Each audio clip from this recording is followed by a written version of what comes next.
So you were recently fired, and now you're on an interview for a new job. How do you handle that question? Why were you terminated? Stay tuned to find out. Hi, I'm Bill Cicchino, and this is Best Job Tips. Thanks for tuning in. If you're a job seeker or you think you'll be a job seeker in the near future, please subscribe, click the bell so you'll know when we're doing these videos. And if you think this stuff makes sense, give us a like. So the question today is, how do you handle the question, why were you fired? Now, I think it's important to clarify the difference between being terminated and being laid off. Laid off is the word we use when it has nothing to do with you. It's the company. They had a staff reduction, or they were relocating, or there was a really big downturn in their revenue. As look, we're in COVID right now as I'm doing this video. There's 13 million people out of work. We have one of the worst unemployment rates we've had in decades. Lots of people have been either furloughed or laid off. That's not being terminated. And please do not tell a recruiter you were laid off if you were terminated, because it will show up when they do an employment verification. Okay, so that's clear. What we're talking about is when you were terminated. And normally, you're terminated, you're fired for one of two categories. One is policy violations, the other is poor performance. And they're both kind of vague, but we're going to address both of those. Now, I should say before I go any further, here's a caveat. If you were terminated from your job for coming back from lunch drunk and throwing a burrito at your boss's head, stop the video now. I cannot help you. I have no advice for that. I'm talking about people who've been fired for, let's just call them, more reasonable reasons. Okay, so here's the important thing. Starting off, there's actually probably 3 or 4 points that you want to really ingrain and make sure that you keep these in mind and you're ready for when that question comes up. This is about having a plan and knowing what you're going to say when the question comes up. Okay, so first off, never lie. It never works out when you lie. Trust me, it's not worth it. Even the smallest companies today do employee verifications. So you may think, oh, it's a tiny company and a good friend of yours referred you who's also a vice president in that company. There's no way they're going to check your employment record. Trust me, they will. And if you lied and they find out that you were fired, they're going to fire you. And now the next interview, you're going to have to explain why you were fired from 2 jobs. And your friend is going to have egg on his face, and the company is going to be pissed at you. Don't lie. Tell the truth. Now, in telling the truth, you want to have a goal going into that interview about how you're going to approach the why were you fired question. And your goal is to diffuse the situation. And the way you diffuse it is by being brief and specific. Do not be curt and vague. When you're curt and vague, in other words, if you were a salesperson and you were terminated because you didn't meet your sales goals, and the recruiter says to you, well, why were you terminated? And you say, poor performance. A ridiculous, curt, 2-word answer that who knows what that means, you're inviting more questions. And the next thing you know, the recruiter has asked you so many questions, the whole interview has focused on why you were fired. You don't want to do that. You want to diffuse it. You want to get in and get out on that question and start talking about other things. The way you do that is by being brief and specific. So here's that example. You're the salesperson. You were fired because you didn't meet your goals. Say that. I was a salesperson in this group. I had a certain bogey I was supposed to hit by the end of the year.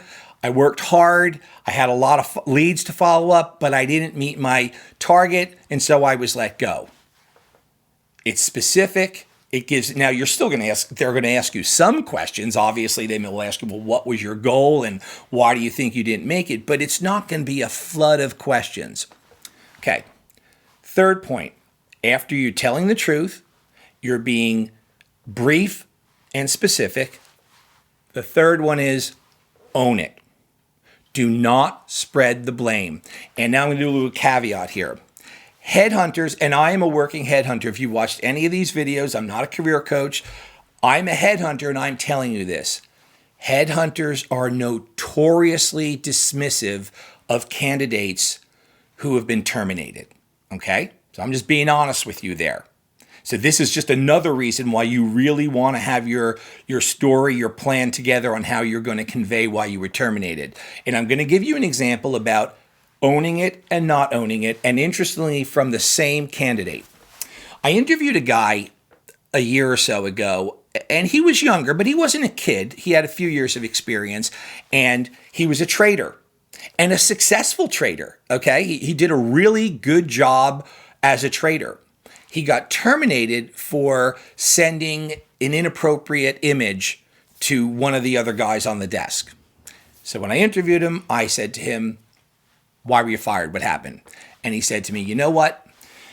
I got sent an image. It was inappropriate, and I sent it to someone else. I shouldn't have done it. It was an absolute mistake. I will never make that mistake again. It was my own fault." What a good, honest, straightforward, concise answer. He owned it. He said he learned from it. He said he'll never do it again. But he couldn't help himself. And after he finished that sentence, he went on to say, "But you know what? All the other guys on the desk had it too. In fact, my boss's boss sent it to the first guy who sent it to me. So you know what? We all had it." Immediately, I checked him off. Now, I probably could have coached him to say, "Hey, you know what? If I send you into my client, you can't say the second half of what you said, stay to the first part." But I'll tell you something. If you don't own it, and you go into one of these companies for an interview, which many times it's a gauntlet of interviews, 5, 6, 7, 8 interviews. If you have not owned it, and in the back of your mind, it's like, you know what? It really wasn't my fault. That will come out eventually. And as a headhunter, I'm not sending a guy like that or a candidate like that into my client. You must own it. Now, the last point, the fourth point I have for you is called remove the obstacle. So what is the obstacle? Well, the obstacle is the relationship between the reason you were fired and the primary function of the job you're interviewing for. The closer the reason you were fired to the primary function you're interviewing for, the harder the obstacle. And I'll give you an example. Let's talk about the woman who I was saying was a salesperson, and she was fired because she didn't meet her sales goals. Well, if she's interviewing for another sales job, particularly if it's the same product in the same industry, that's a tough obstacle. And I can't tell you how to get around that obstacle, but you need to know that before you go into the interview. I can give you a tip. The more information you have about the product, about the company, about the sales goals, about the company's market share, the better ammunition you'll have to address that obstacle. But you must remove the obstacle if you're going to move forward. Now, conversely, the further away the reason for your termination is from the actual primary function of the job you're interviewing for, the easier it is to get around that obstacle. Let's use an example of the guy I was talking about. He was a very good trader. He got terminated because he violated a company policy by sending out an inappropriate picture. Well, that's not a hard obstacle for him to get around because it wasn't a performance issue. Now, he can just say, "I learned from my mistake," and kind of work his way through that, but it's not going to be as difficult an obstacle. The middle situation in terms of obstacles is if you're interviewing for a job that is in the same market and it's close functionally but not identical. So for example, let's bail that woman out. Okay, she was a salesperson. She didn't meet her sales goals. But let's say she's interviewing for a job closely related, like let's say investor relations or customer service. Well, she can address that by saying, "Look, you know what? I'm just not the cold call sales type. I'm great with clients. I love to solve their problems. They love me. I'm just not a super salesperson. I'm not salesy enough. I probably should have known 2 or 3 months going into it. This wasn't for me, but the company believed in me. I wanted to stick it out." That is a way to address that obstacle. But if you can address the obstacle, you have a much better chance of getting through that difficult question of why were you terminated?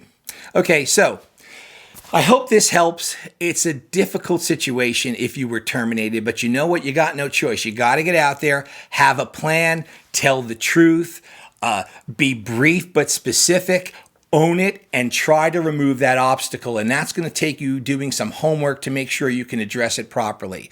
That's it for today. Again, this is Best Job Tips. I'm Bill Cicchino. Please take a look at my affiliate links below. If you're looking for a job, there's a lot of great resources down there. And till next time, thanks for tuning in.